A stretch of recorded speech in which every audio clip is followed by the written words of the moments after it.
Good evening.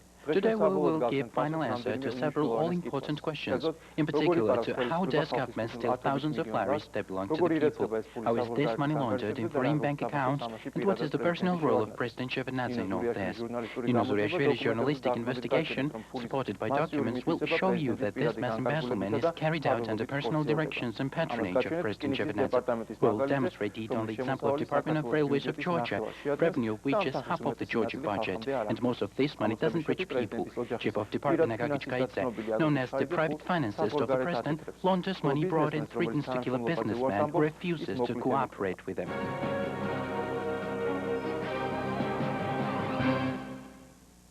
Nino Zuriashvili's journalistic investigation, based on the FBI documents and recorded telephone conversations, will show you that Chief of Georgian Railways, Akaki Chkxaidze, threatens and persecutes Georgian businessmen who was forced to take flight to the United States after he refused to participate in money laundering.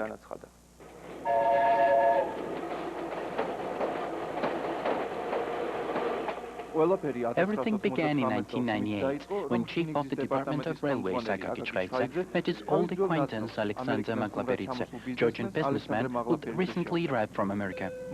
He at that time achieved certain commercial success in the United States and planned to start a business in Georgia. Shortly after the meeting, first contract was signed. Tavadze should have brought 50,000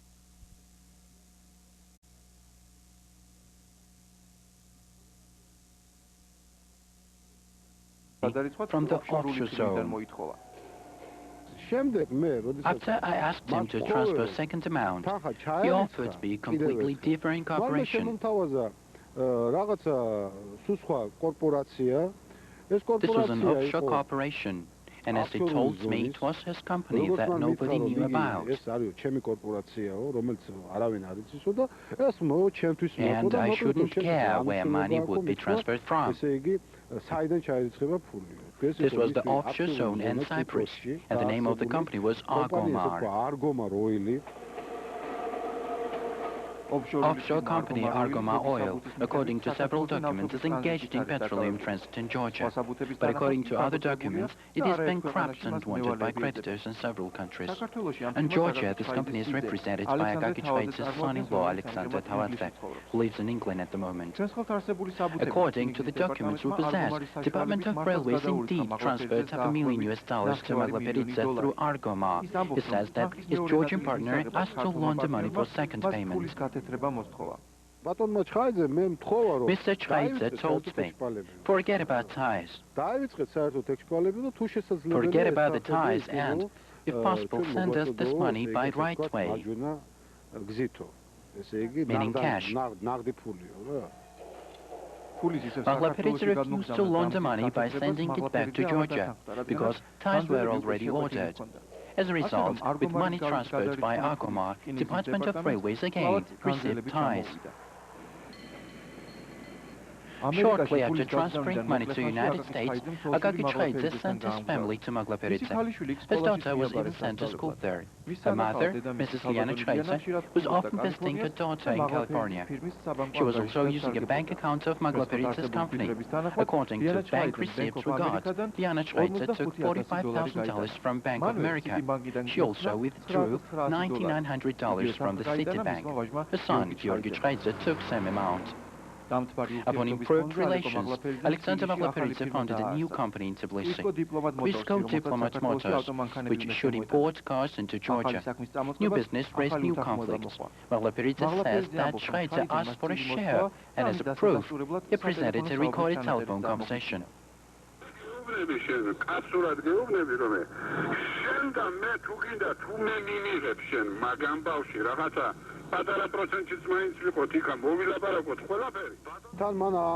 He also explains to me, you were gone from Georgia for a long time, Alice. Opening a new business here doesn't work this way. Here are 4 or 5 of us that decide everything. And it will be difficult for you alone to manage this business. Because time might come when they won't let you work. Maglaperidze says that he was offered to establish joint offshore company. Akaki Chkxaidze discussed this not only in his office, but also by phone. We offer you audio recording of this conversation.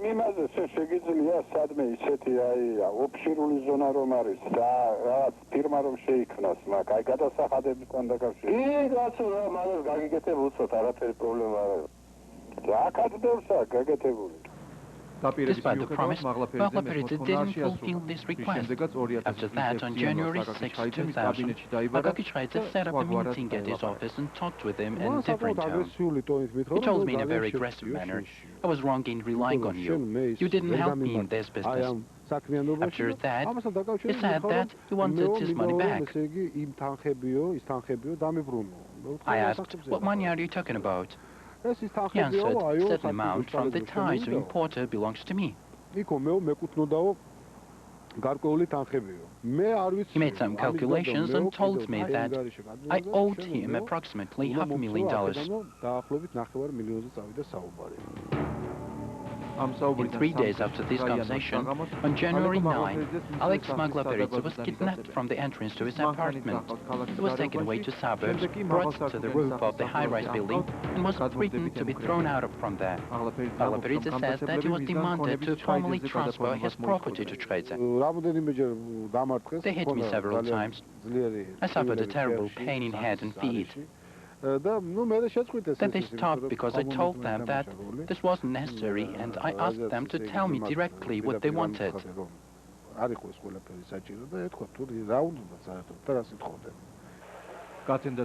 the morning, Maglaperidze, as agreed, went to notary and transferred half of his share in Quisco Diploma to Chkxaidze. Same evening, he fled to the United States because he realized that in Georgia's life was under the threat. Police Department of Sabotali district of Tbilisi initiated criminal case on the facts of beating Maglaperidze. Giorgi Sanaia investigated this case. He flatly refused to talk with us. The police report reads, Maglaperidze has slipped down in the dark entrance of his apartment, fell down and injured himself. After appealing this decision, case was examined by Amira Shushanashvili, investigator of Sabotali district office of public prosecutor. He found the report to be fabricated. Khorbaladze, the inspector of 5th Department of Police, held an inquest on the facts of Maglaperidze's injuries, and he himself composed written statements on behalf of Maglaperidze and his father-in-law. In fact, he didn't question these people. The paper was product of his imagination. He wanted to write off these papers and therefore forged the documents. Right after his arrival to California, Maglaperidze addressed the FBI for help. The FBI tapped his house and recorded every phone call. We obtained part of these recordings. On the tape, there is a recorded conversation with Akaki Chkxaidze, where he threatens runaway Maglaperidze to finish off started affair.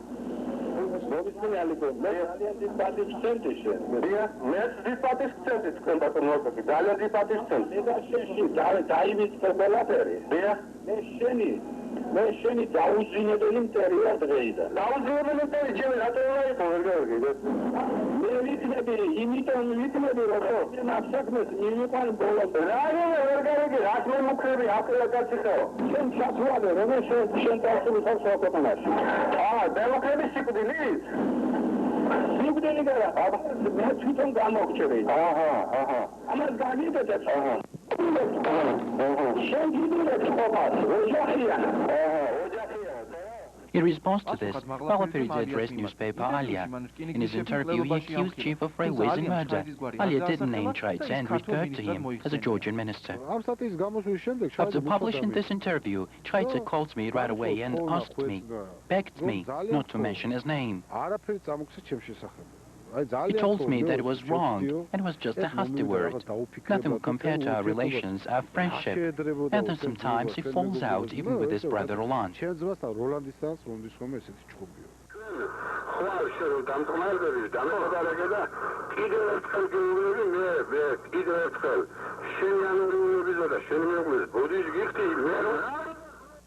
Malaperidze still continues to discuss this issue. He says that Chkxaidze tried to involve him in the murder. He wanted to get rid of his neighbor, someone named Tsiklouri. He told me, please help me with that. There is someone, and I don't want to hand him money. I want you to do it. He named someone called Chkxaidze and told me he worked in the Ministry of Internal Affairs. That it was his business and I should pass him the money.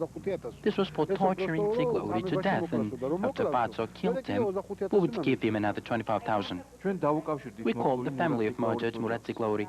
During the conversation, they confirmed several details described Malaperidze and agreed to meet us.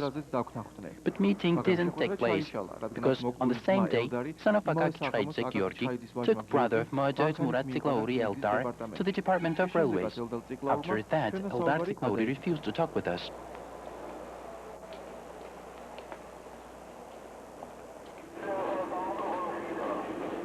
Conflict between Chief of Department of Railways and Malaperidze is more linked to financial issues. Malaperidze took $390,000 loan from the bank for Quisco diplomat and imported 120 cars from Russia. He had to flee country, living on sold cars, unpaid loan, and alienated company. Akaki Chkxaidze's son Giorgi became a new owner of the company. Later he was replaced by his right-hand man Vasil Chigogidze. Akaki Chkxaidze decided to pay off the debt through Argomar oil. Today he alleges that he paid off $390,000 upon Malaperidze's request. Same is claimed by Alexander Tavadze, who was director of the Quisco diplomat at that time. On request of Malaperidze, I went to Chief of the Department, Mr. Chkxaidze. So you went to Akaki Chkxaidze and he helped you through Argomar? Yes, of course, because we upped him. Malaperidze asked Argomar Oil to sign a contract and help us. Otherwise, the company would collapse and lose its property. Malaperidze's father-in-law, Giorgi, who is also his representative, differently describes paying off the debt by Chkxaidze. Argomar Oil doesn't exist since the beginning of 2000. Argomar Oil, despite the fact that it didn't exist, invested this money because they wanted to seize the company. Giorgi says that after wasting company's property, Chkxaidze's henchmen re-registered company on Malaperidze and ascribed $390,000 debt to him. Giorgi is the director of this bankrupted company. He says that for justifying this injustice, Chkxaidze forged a contract and presented it to the court. From the FBI recordings, it becomes clear that the contract was forcibly signed. Tavadze says that he hides the truth because Chkxaidze threatens him and is afraid.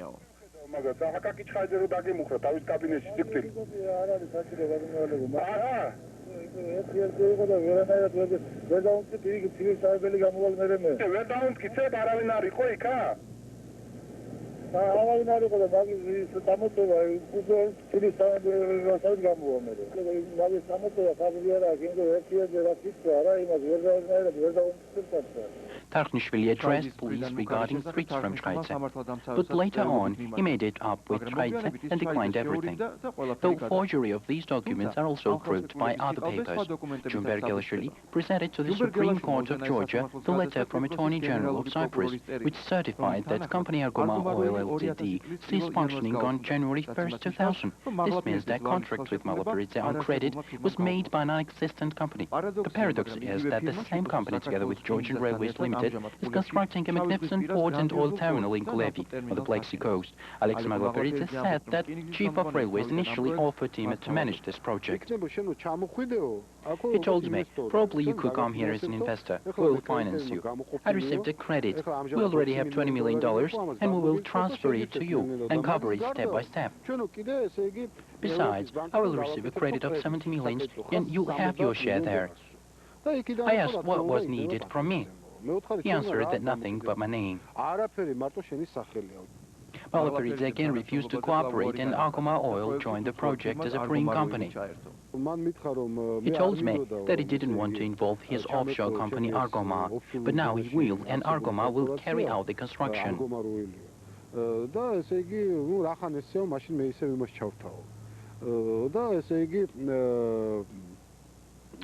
ეს ფირმა განახორციელებსო ამის მშენებლობასო. For the construction works, Railways and Agoma got 100 hectares of land on Black Sea coast almost for free. 1 square meter for 20 cents. Constructions had begun after President Shevardnadze's order, without any ecological report or permission for works. None of the experts in this field were asked regarding the project. Giorgi Sanaia, corresponding member of the Academy of Science of Georgia, explains that this is a personal interest of President. It is written here that primary questions regarding the terminal should be decided only under President's consent. Isn't it a protectionism? Isn't it? Could you tell us why? Since when is the President involved in construction and planning? Giorgi Sanaia considers this construction technically unjustified and ecologically dangerous. He addressed many instances, but in vain. Well, I thought they don't believe me, and I sent my report to international conferences. From there, I received confirmation that I was 100% right. Director of Kulevi project, Akaki, says the project is financed by European United Bank. He refused to speak in front of camera.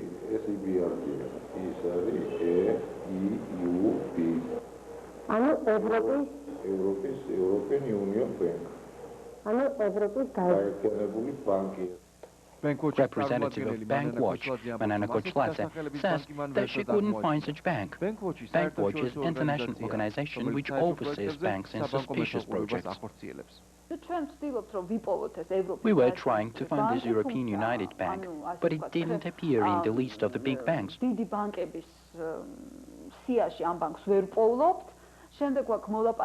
we contacted several Swiss NGOs to find this bank. They answered that there were numerous banks in Switzerland, but there is no EUB among leading ones. I mean, it was a little bank. It wouldn't be able to grant $70 million credit.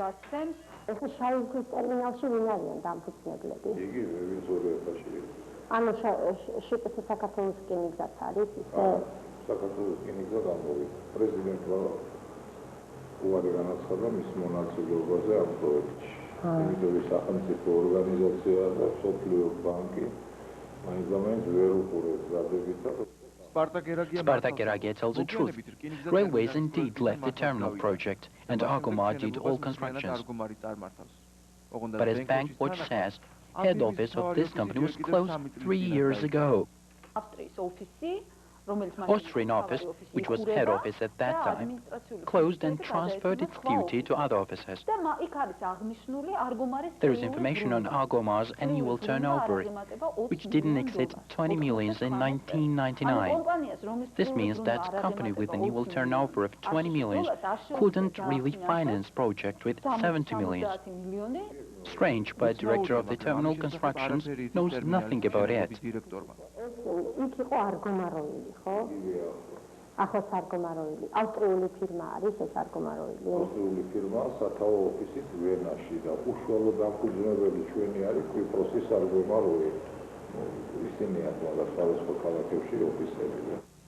Kulevi project costs $150 million. Even if Agoma pays $60 million, it is still unclear where they will get the rest of the money. Bankwatch speaks of probable money laundering. If they didn't take this money from the bank, then where did this money come from?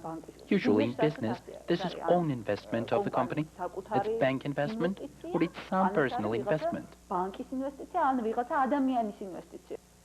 These doubts are also supported by the fact that last September construction works were stopped, because by that time Agoma already had spent $40 million, but couldn't receive additional money due to the losses of the project. Name of the European Union Bank that wasn't found by Bankwatch, we found a report of the Minister of State Security. Mr. Tavadze should have presented this report to the government and exposed the Department of Railways and money laundering. In the report we read, only in August 2000, in order to cover fictional debt, Georgian Railway Expedition transferred $562,000 to company OGA in Swiss European United Bank. Moreover, OGA received 1.1 million liras through Georgian Railways. owner of the company OGA, Omar Gogia, says that the money transferred to Switzerland has never been received on his account. I have no idea about money transfers to Switzerland. I explained them, and they confirmed that I haven't received it. So you have never received this money? No, if I'd received the money, it would be mine. And I'd say that they are mine, even if it be a million. I'm not afraid of it. Frankly, I even have no idea where Switzerland is. Chkxaidze appealed to the president for help. Shevardnadze blocked Rabursania in order to protect Chkxaidze and appended instructions on his report. Mr. Rabursania, it will be good if you report this to the government's nearest session. Nearest government session was held in 3 months. The president let Rabursania report. Minister of State Security, who clearly understood President's instructions, addressed different topics, but never mentioned millions laundered in railways. A lot of facts can prove that President's policy towards railways is nothing but a farce. 5 years ago, President ordered to cut by half tariffs for railway services. In this way, Georgian tariffs will become equal to world tariffs and the Eurasian corridor would be a reality. Months prior to the President's order, Chkxaidze doubled the tariffs. Then he had to cut them by half. Thus, he maintained old rates. As a result, majority of carriers chose Russian route. European Union allocated a lot of money for reforming Georgian railways. Plan was prepared, but Chkxaidze put it aside, and nothing was changed.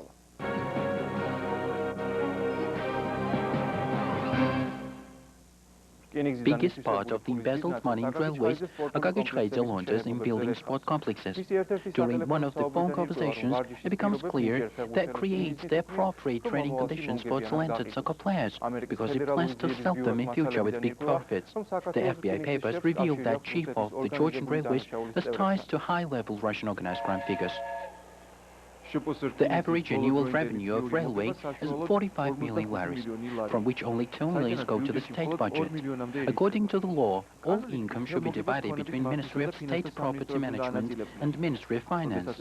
When the issue was discussed by the Parliament's Anti-Crisis Commission, they found out that these ministries had no idea about profit made by railways. Do you agree, as Minister of State Property Management, that annual loss was 28,000? Do you agree? Mr. Chkxaidze, I'm not a chamber of control. You say that you do not know that there was profit or loss, although you should know.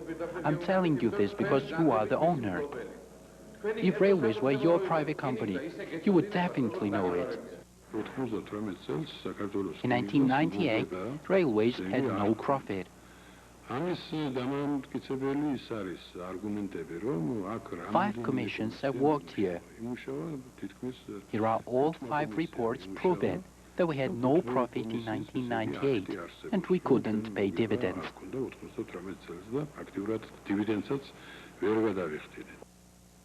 By this document signed by Akaki Chkxaidze, in 1998, net profit of railways reached 14 million laris.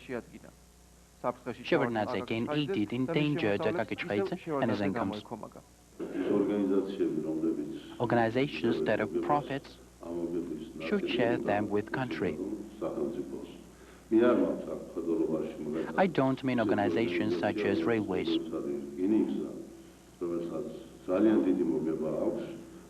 That has big revenues and pays 45–50 million laris to Georgian budget.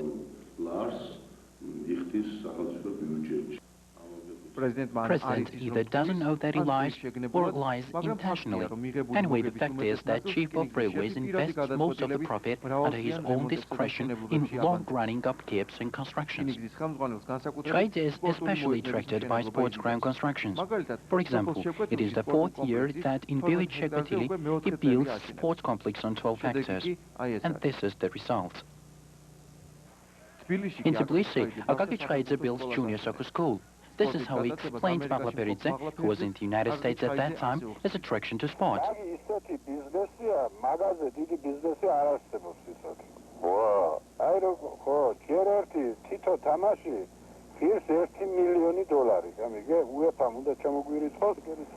Chkxaidze has his own interest in young soccer players. რამდენად იყიდება ფეხბურთელები, რამდენად იყიდება? გააჩნია ხა თუ კარგი არის ზოგი დიდ ფულად იყიდება. ის რომ არის კიევის დინამომ, ქართველები რომ ყავს ორი ხომ იცი შენ იმას? ერთი ის არის, აი სამტრედის ლოკომოტივიდან გადასული ბიჭი არის. ხო.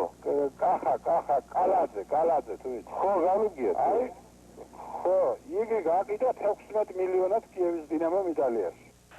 In comparison to profitable soccer, Chief of Railways is not attracted to the rugby.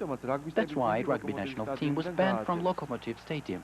Railways spent millions on modifying the stadium, although equipment failed on very important moment by leaving stadium in darkness. As it turned out, instead of Siemens equipment, they had installed the Turkish one. According to the law, railways should be governed by administration of independent experts. But this doesn't happen. As a result, Akaki Chkxaidze solely governs whole income of Georgian railways, which makes annually 200 million liras, almost half of the Georgian budget. Besides the money, he cares about his image and authority. This year, he was awarded the title of the most successful businessman. For the chief of the railways, there is never enough money. So he calls Maglaperidze and asks for a credit from the United States. Maglaperidze, for the sake of investigation, talks about $30 million. Chkxaidze promises that Temur Vasilia will provide state guarantee.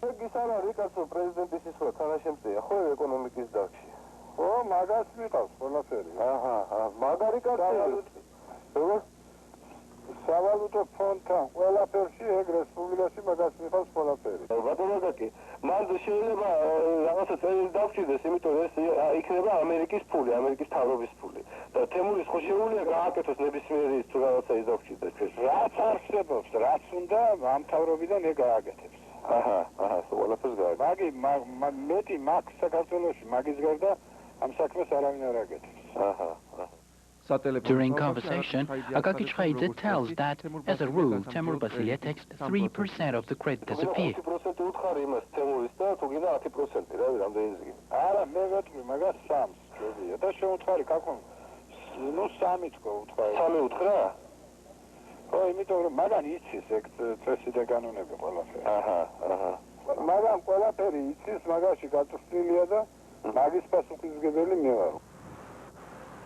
Of course, the American government didn't give money to Chkxaidze, though he has got enough of his own. During the phone conversation, he says that he already has a place to build a hotel on the premises of the campus of the Academy of Science.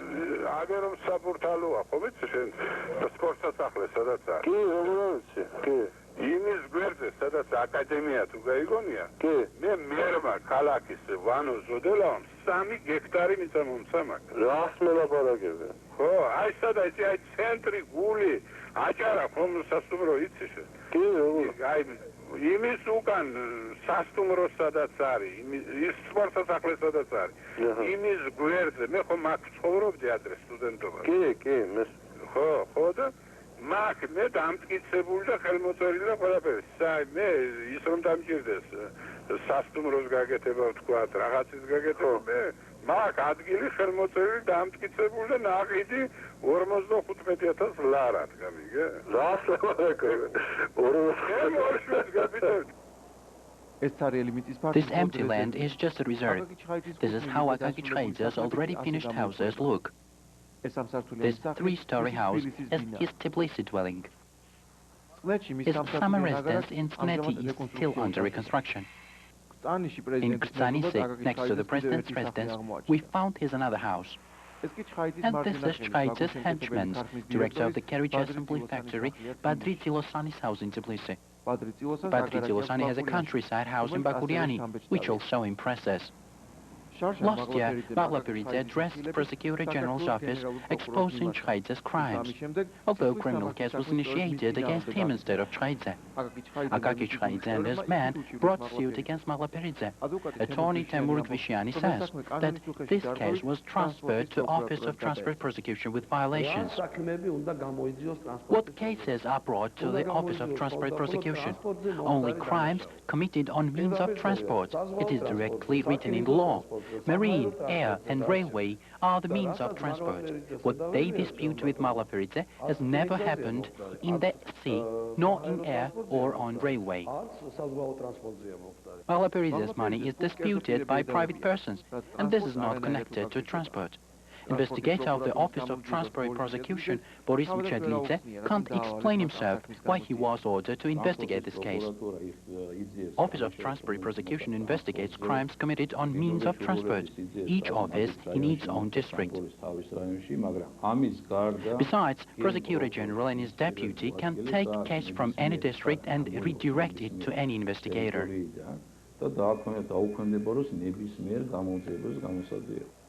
What was the motivation of this case? I don't know. I can't tell you why they did it. It could be planned in advance to direct the case to the Office of Transport Prosecution, where Mr. Chkxaidze is a chief, in order to forge preliminary investigation and put pressure upon prosecution and investigation.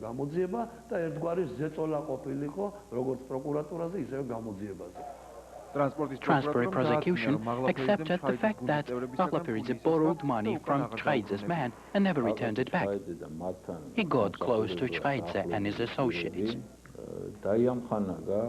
He mistreated their confidence, persuaded them that he was a rich businessman who does his business in the United States, Russia and Europe. Promised to involve them in profitable business, and took money from them. Later, he defalcated this money. Among the Chkxaidze's associates is the director of railway constructing company, Nodar Quantaliani. He says that he lent $50,000 to Malaperidze for building a Disneyland. I gave him $50,000, which I collected among my family, relatives, and probably from everyone. Quantaliani talks differently when Malaperidze calls him on phone.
Nodar Quantaliani confirms that such phone conversation took place, but tells us a different story. I asked him why he'd left without telling me he was leaving. He told me not to worry, that I would be involved and that the business was going on.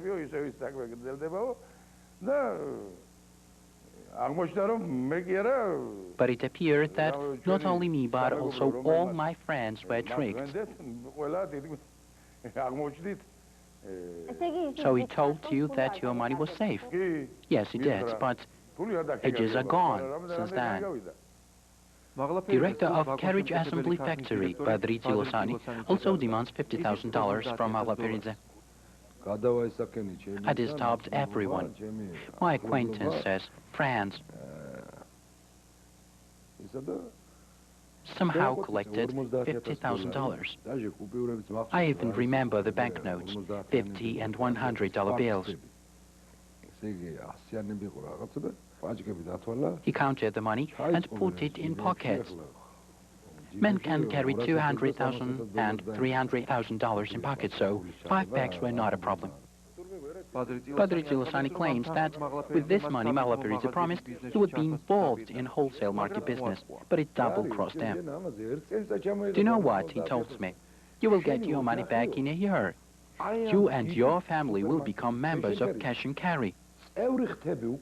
You will buy everything with 50% discount. You will have a permanent membership card in the clubs. And you and your family will become privileged members. Maglaperidze tried to reach Tsilosani by phone, but in vain. Hello, გამარჯობა, ბადრი მინდოდა წილოსანი? გამარჯობა, ბადრი, როგორ ზანდებით? ბადრო. ვერ ვიცანი? ვერა ვერ ვიცანი. ალეკო ვარ მაგლაფელიძე ამერიკის შეერთებული შტატებიდან, თუ გაგახსენდი ესეთი. როგორ ახეთ სახში, ხო კარგად? ბადრი, იმ საკითხზე გირეკავ რა ვიცი, ეს სისხლისღებათი საქმეა აღძრული და ის ველაპარაკა, რა ქვია, გაუმძიებელი, რაგვარია კაცო, მჩედლიძე, რომ შენზე თქვენ ვითომ ჩემზე რაღაცა დაგიწერიათ, რომ რაღაც თანხაო იქით აქეთო და რა ხდება, ვეღარ გავიგე ამის დედავატები.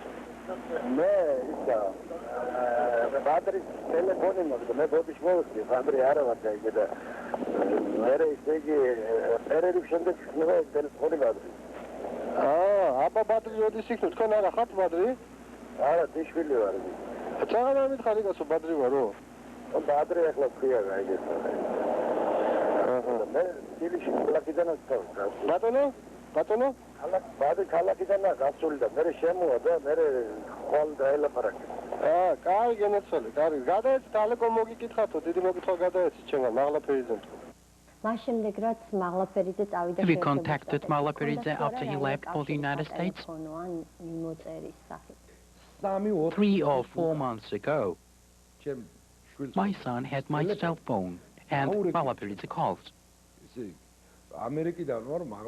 I can't tell you if it was he personally or he'd asked someone else to call from Tbilisi. What's your son's name?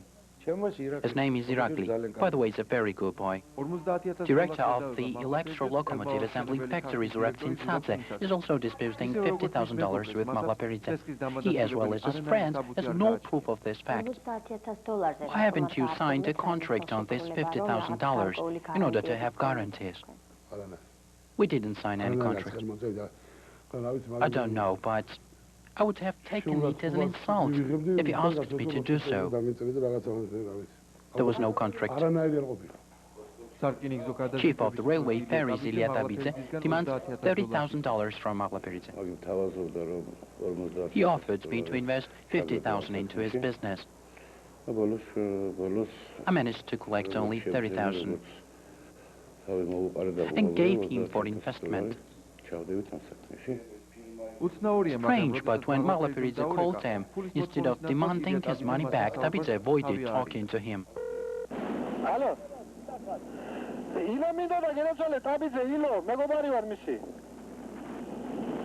საღამოს დაბაგე, საღამოს იქნება ხრაზე. თქვენ რომელი ბრძანდებით? ბატონო? ვიჭი ვარ და? ვაჟი ხარ, მაქხელა ბიჭი ხავს ილოს კაცო? Akaki Chkxaidze also appears on the list of the damaged people. He states that he's lent $74,000 to Maglaperidze. Although there is no proof of this debt, Maglaperidze was sentenced to detention pending trial. I raised a motion in court and, as a stoppage measure, he was sentenced to detention pending trial. After this, we began to search for him. The General Prosecutor's Office filed a request to the United States government to deport Maglaperidze, but it was refused. We addressed them and received an answer that there are no legal mechanisms between Georgia and the United States to extradite Maglaperidze.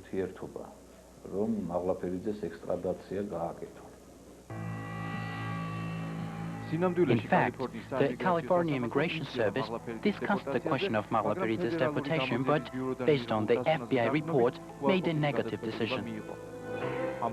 Extract from the statement was sent to Georgia. The signature of Secretary of the State, Mr. Colin Powell, supports reliability of this paper. The statement reads, FBI investigated and determined that Mr. Maglaperidze and his family appear to have been threatened by this Georgian official. His name is Mr. Akaki Chkxaidze, who appears to have ties to high-level Russian organized crime figures. The government official attempted to extort Mr. Maglaperidze, ultimately threatening to kill him and his family. In conclusion, it is our assessment that Mr. Maglaperidze and his family will be in serious physical danger should they return to Georgia. On February 3, 2001, there was an attempt to attack Maglaperidze's family, but the FBI managed to avoid it. Alex Maglaperidze's wife says that since then, they live under anonymous address. We are under threat of death. They reached us not only in Georgia, but even here. Last February, we were attacked, but thanks to the FBI, we escaped the disaster. It feels bad when you are protected by foreign agencies and your own do nothing. Moreover, they persecute you. Alexander Maglaperidze hasn't been in Georgia for 3 years, although he has burning desire to come back. His parents and brother are waiting for him here. His 9-year-old son also wants to come back, but only after it will be safe here. I want to go there. Do you paint this? Yes, it's my painting. What is that? The Maglaperidze family is under protection of the United States government. Under San Francisco court decision, they will live there as long as returning to the homeland isn't safe. Maglaperidze says that his story is a happy exception. He was lucky that America harbored him, and he wasn't among those who were crushed by the Georgian government. The state agencies and the politicians are fully aware of the lawlessness that we have presented to you. But everyone avoids speaking out against Chkxaidze and keeps away from interviews. Among those who hide this information from society are chiefs of ministries of state security and transport and communications, whole parliamentary opposition, traditional and new wave, and coordinators and experts of international projects. Acquiring even a simple document from them appeared to be impossible.